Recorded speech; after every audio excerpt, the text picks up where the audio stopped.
എല്ലാവർക്കും career make എന്ന YouTube ചാനലിൻ്റെ പുതിയൊരു റിക്രൂട്ട്മെൻറ്റ് നോട്ടിഫിക്കേഷനിലേക്ക് സ്വാഗതം. ഇന്ന് നമ്മൾ നോക്കുന്നത് സ്റ്റേറ്റ് ബാങ്ക് ഓഫ് ഇന്ത്യ SBIയിൽ വന്നിട്ടുള്ള സ്പെഷ്യലിസ്റ്റ് കാഡർ ഓഫീസർ ഒഴിവിനെക്കുറിച്ചാണ്. അപ്പോൾ താല്പര്യമുള്ളവർക്ക് ഓൺലൈനായിട്ട് അപേക്ഷിക്കാവുന്നതാണ്. അപ്പോൾ ഇതിലേക്ക് എങ്ങനെയാണ് അപ്ലൈ ചെയ്യാനുള്ളതെന്നും സെലക്ഷൻ എങ്ങനെയാണ് തുടങ്ങിയ കാര്യങ്ങൾ വിശദമാക്കുന്ന വീഡിയോ ആണ്. വീഡിയോ ഇഷ്ടപ്പെട്ടാൽ ലൈക്ക് ചെയ്യുക, നിങ്ങളുടെ കൂട്ടുകാരിലേക്ക് ഷെയർ ചെയ്യുക. ഇത്തരം നോട്ടിഫിക്കേഷനുകൾ നിങ്ങളിലേക്ക് കറക്റ്റായി എത്താൻ ഇപ്പോൾ തന്നെ ചാനൽ സബ്സ്ക്രൈബ് ചെയ്യുക. അപ്പോൾ നമുക്ക് നേരെ നോട്ടിഫിക്കേഷൻ എന്താണെന്നുള്ളത് നോക്കാം. സ്റ്റേറ്റ് ബാങ്ക് ഓഫ് ഇന്ത്യ SBIയിലേക്കാണ് ഇപ്പോൾ ജോബ് വേക്കൻസി വന്നിട്ടുള്ളത്. തസ്തികയുടെ പേര് സ്പെഷ്യലിസ്റ്റ് കാഡർ ഓഫീസറാണ്. SBIയിൽ സ്ഥിര നിയമനമാണ് വരുന്നത്. അപേക്ഷിക്കാനുള്ളത് ഓൺലൈനായിട്ടാണ്.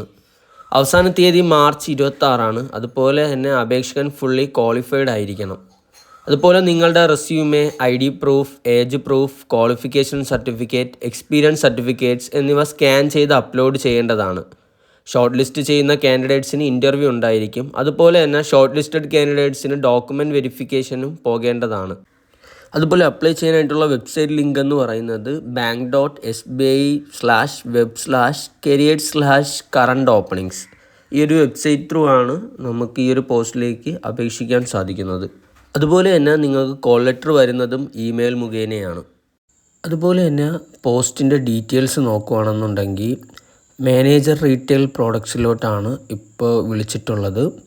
ഗ്രേഡ് വന്നിട്ട് മിഡിൽ മാനേജ്മെൻറ്റ് ഗ്രേഡാണ്. സ്കെയില് 3 ആണ്. അതുപോലെ തന്നെ വേക്കൻസീസ് റിപ്പോർട്ട് ചെയ്യപ്പെട്ടിട്ടുള്ളത് റെഗുലർ SC 1, അൺറിസർവ്ഡ് 2, ടോട്ടലി 3 ആണ്. ബാക്ക്ലോഗ് SCക്ക് 0, OBC 1, അൺറിസർവ്ഡ് 0, ടോട്ടൽ 1 വേക്കൻസിയാണ് ബാക്ക്ലോഗിനുള്ളത്. അതുപോലെ ടോട്ടലി 4 വേക്കൻസിയാണ് മൊത്തത്തിൽ റിപ്പോർട്ട് ചെയ്യപ്പെട്ടിട്ടുള്ളത്. പിന്നെ അതുപോലെ തന്നെ നമുക്ക് ഏജ് നോക്കുവാണെങ്കിൽ മിനിമം 28, മാക്സിമം 40 ആണ് ഏജ് ലിമിറ്റ് പറയുന്നത്. അതുപോലെ തന്നെ പോസ്റ്റിംഗ് പ്ലേസ് എന്ന് പറയുന്നത് മുംബൈയിലോട്ടാണ്. പിന്നെ സെലക്ഷൻ പ്രോസസ്സിംഗ് എന്ന് പറയുന്നത് ആദ്യം ഷോർട്ട് ലിസ്റ്റ് ചെയ്യും, അത് കഴിഞ്ഞ് ഇൻ്റർവ്യൂ, അങ്ങനെയാണ്. ഇവിടെ പറഞ്ഞ പ്രായപരിധി കൂടാതെ SC/ST കാറ്റഗറി ആണെങ്കിൽ 5 വയസ്സിൻ്റെയും OBC കാറ്റഗറി ആണെങ്കിൽ 3 വയസ്സ് പ്രായത്തിൻ്റെ ഇളവും ലഭിക്കും. അതുപോലെ PWBD കാൻഡിഡേറ്റ്സിനും പ്രായത്തിൽ ഇളവുണ്ട്. അതുപോലെ ക്വാളിഫിക്കേഷൻ ഡീറ്റെയിൽസ് പരിശോധിക്കുകയാണെന്നുണ്ടെങ്കിൽ master of business administration MBA or post graduate diploma in management PGDM or post graduate program in management PGPM or master of management studies MMS ഇതിലേതെങ്കിലും ഒരു കോഴ്സ് ചെയ്തിരിക്കണം. അതുപോലെ തന്നെ ഏതെങ്കിലും ഗവൺമെൻറ് അപ്രൂവ്ഡ് ആയിട്ടുള്ളതോ AICTE അപ്രൂവ്ഡ് ആയിട്ടുള്ളതോ UGC approved ആയിട്ടുള്ള ഒരു ഇൻസ്റ്റിറ്റ്യൂട്ടിൽ നിന്ന് വേണം ഈ ഒരു കോഴ്സ് ചെയ്യാനായിട്ടുള്ളത്.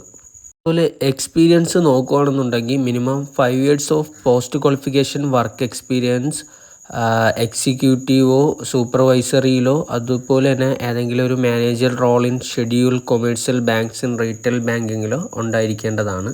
അതുപോലെ സ്പെസിഫിക് സ്കിൽസ് ചോദിച്ചിട്ടുള്ളത് പ്രോഡക്റ്റ് ഡെവലപ്മെൻറ്റോ പ്രോഡക്റ്റ് മാനേജ്മെൻറ്റോ അല്ലെങ്കിൽ digital innovation, business strategy, marketing strategy, അതുപോലെ excellent communication and leadership skill, ഇതൊക്കെയാണ് സ്പെസിഫിക് സ്കിൽസിൽ ചോദിച്ചിട്ടുള്ളത്. അതുപോലെ ശമ്പളം നോക്കുകയാണെന്നുണ്ടെങ്കിൽ grade middle management grade scale 3 pay scale എന്നുള്ളത് 85,920 മുതൽ 1,05,280 വരെ ലഭിക്കും. അതുപോലെ തന്നെ മറ്റു ആനുകൂല്യങ്ങളും ലഭിക്കുന്നതാണ് ഇതിനോടൊപ്പം. അപ്പോൾ താല്പര്യമുള്ള ഉദ്യോഗാർത്ഥികൾ എത്രയും പെട്ടെന്ന് അപ്ലൈ ചെയ്യുക. പുതിയൊരു റിക്രൂട്ട്മെൻറ്റ് നോട്ടിഫിക്കേഷനുമായി വീണ്ടും കാണാം.